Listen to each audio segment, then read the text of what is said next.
मधुबाला आज भी फिल्मी दुनिया की सबसे खूबसूरत अदाकारा के तौर पर याद की जाती हैं।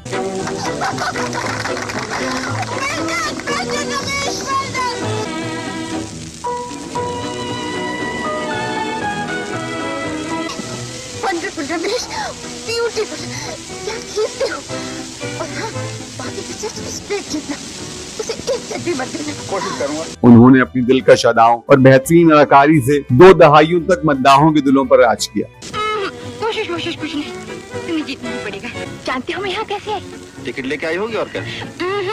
आंटी तो मुझे आने ही नहीं देती थी, मैं खिड़की कूद कर आ गई सब तुम्हारे लिए। अच्छा, आज हम आपको जो बात बताएंगे शायद कम लोग ही उससे वाकिफ हों।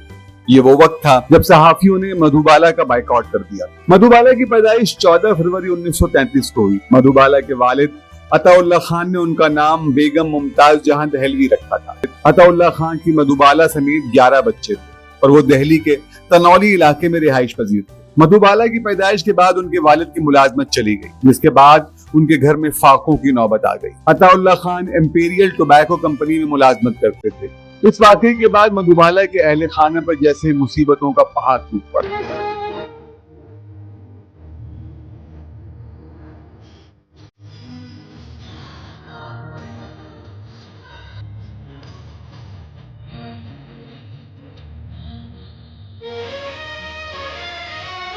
इस दौरान मधुबाला के 2 भाई और 4 बहनों का इंतकाल भी हो गया। 6 बच्चों की मौत के बाद मधुबाला के खानदान में वो और उनकी 4 बहनें जिंदा बची। हालात से तंग अताउल्लाह खान ने रिक्शा चलाना शुरू कर दिया। इसी दौरान उनकी मुलाकात एक नजूमी से हुई, जिसने बताया कि मधुबाला बहुत कामयाब अदाकारा बनेंगी, बहुत नाम कमाएंगी, लेकिन ये पूरी उम्र नहीं जी पाएंगी। वो अदाकारा जिसे आज भी हिंदी सिनेमा की 100 साल तारीख की सबसे खूबसूरत अदाकारा माना जाता है, लेकिन बहुत कम लोग इस बात से वाकिफ हैं कि उन्होंने अपनी जिंदगी का कोई फैसला खुद नहीं किया। मधुबाला हिंदी सिनेमा की बहुत खूबसूरत और मकबूल अदाकारा थी। उनकी खूबसूरती की एक दुनिया मोतरफ थी, लेकिन सिल्वर स्क्रीन की चमकती दुनिया के पीछे एक दर्द भरी दुनिया भी थी, जिसकी वजूहात उनके वालिद अताउल्लाह और मधुबाला की खराब सेहत। फिल्म की शूटिंग पर भी उनके वालिद उनके साथ होते थे और मधुबाला उनकी इजाजत के बगैर किसी से भी बात नहीं कर सकती थी। यहाँ तक कि एक मर्तबा उन्होंने अपने वालिद की वजह से शूटिंग छोड़ दी। उसके बाद मधुबाला के बुरे दिन शुरू हो गए। अताउल्लाह कुछ जिद्दी तबीयत के मालिक शख्स थे। यही वजह है कि सादा लोग मधुबाला चाहकर भी उनकी मुखालफत नहीं कर सके। 1949 में कमाल अमरोही की फिल्म महल में मधुबाला के साथ हीरो थे अशोक कुमार। पहली ही फिल्म से मधुबाला को लोगों की जानिब से बहुत प्यार और पजीराई मिली। बेटी की इस कामयाबी ने बाप को और भी मगरूर कर दिया। आएगा आएगा आएगा आएगा आएगा आने वाला आएगा आएगा आने वाला। साल 1950 में फिल्म निराला की शूटिंग के लिए फिल्मसाज देवेंद्र मुखर्जी ने मधुबाला से बात करने की कोशिश की, लेकिन उनके वालिद ने ऐसा नहीं होने दिया और खुद ही तमाम फैसले लेते रहे। अताउल्लाह खान ने फिल्म निराला का मुआहिदा साइन करने से पहले देवेंद्र मुखर्जी के सामने एक शर्त रखी, और शर्त ये थी कि शूटिंग देखने के लिए कोई अजनबी सेट पर नहीं आएगा। सीनियर सहाफी अजय कुमार शर्मा ने अपनी किताब में इस वाकये का जिक्र किया है। फिल्म निराला के हीरो देवानंद थे और मजहर खान उनके साथी अदाकार। क्या बात? साहब जी, मालूम होता है गाड़ी पंचर हो गई ना? पंचर नहीं, पंचर। पंचर।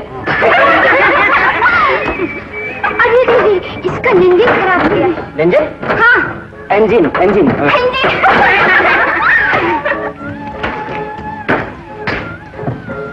क्या चाहिए?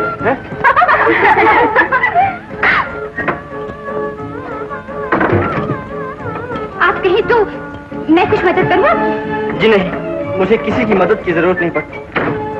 मजहर खान ने एक दिन कबल अपने कुछ मेहमानों को फिल्म की शूटिंग पर बुलाया हुआ था। मेहमान सेट पर पहुंचे तो अताउल्लाह गुस्से से लाल पीले हो गए। उन्होंने फिल्म के डायरेक्टर और प्रोड्यूसर देवेंद्र मुखर्जी को अपनी शर्त याद दिलाई, जिसके बारे में मजहर खान नहीं जानते थे। अताउल्लाह खान जिद पर आ गए और मेहमानों को अंदर नहीं आने दिया, यहाँ तक कि शूटिंग रोक दी।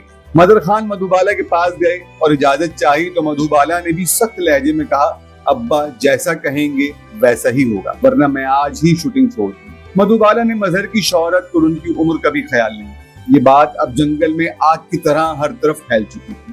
सहाफियों ने इस मामले के बारे में मालूमात के लिए मधुबाला से बराह रास्त बात करने की कोशिश की तो अताउल्लाह ने उनसे बदतमीजी और उन्हें वहां से भेज दिया। अब नाराज सहाफियों ने मधुबाला का बायकॉट करने का मंसूबा बनाया। सहाफियों ने इंडो पाक जर्नलिस्ट एसोसिएशन बनाई और फैसला किया कि वो मधुबाला की तस्वीर, उनकी फिल्मों के इश्तहारात या उनका कोई भी इंटरव्यू तब तक शाया नहीं करेंगे जब तक अताउल्लाह और मधुबाला सहाफियों से माफी नहीं मांगे। ये झगड़ा यूं ही चलता रहा और 1 साल गुजर गया। मधुबाला का स्टारडम अब कम होने लगा था, जिस पर उनके वालिद को परेशानी होने लगी। अताउल्लाह खान ने मशहूर फोटोग्राफर राम औरंगाबादकर से बात की। तब राम औरंगाबादकर ने भी उनसे माफी मांगने को कहा। मधुबाला और उनके वालिद दोनों ने एसोसिएशन के सदर के घर जाकर तंजीम के मौजूदा अरकान से माफी मांगी और उसके बाद दोनों फरीकैन में सुलह हो गई। इस मुआहदे के अगले दिन मधुबाला के बांद्रा में वाक़े बंगले अरेबियन विला में सहाफियों को एक शानदार पार्टी दी। उस नजूमी की पेशगोई आगे चलकर उस वक्त दुरुस्त साबित हुई जब ये खूबसूरत अदाकारा सिर्फ 36 साल की उम्र में 23 फरवरी 1969 को दिल के आर्जे में मुब्तला होकर इस दुनिया से रुखसत हो गई।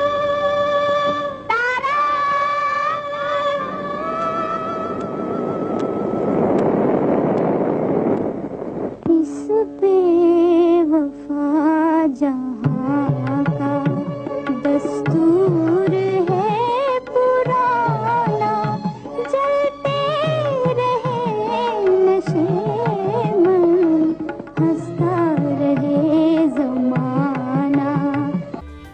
वीडियो कैसी लगी अपनी राय से आगाह करें। खबरवाला को सब्सक्राइब करें। मिलते हैं अगली वीडियो में। जुड़े रहिए खबरवाला के साथ।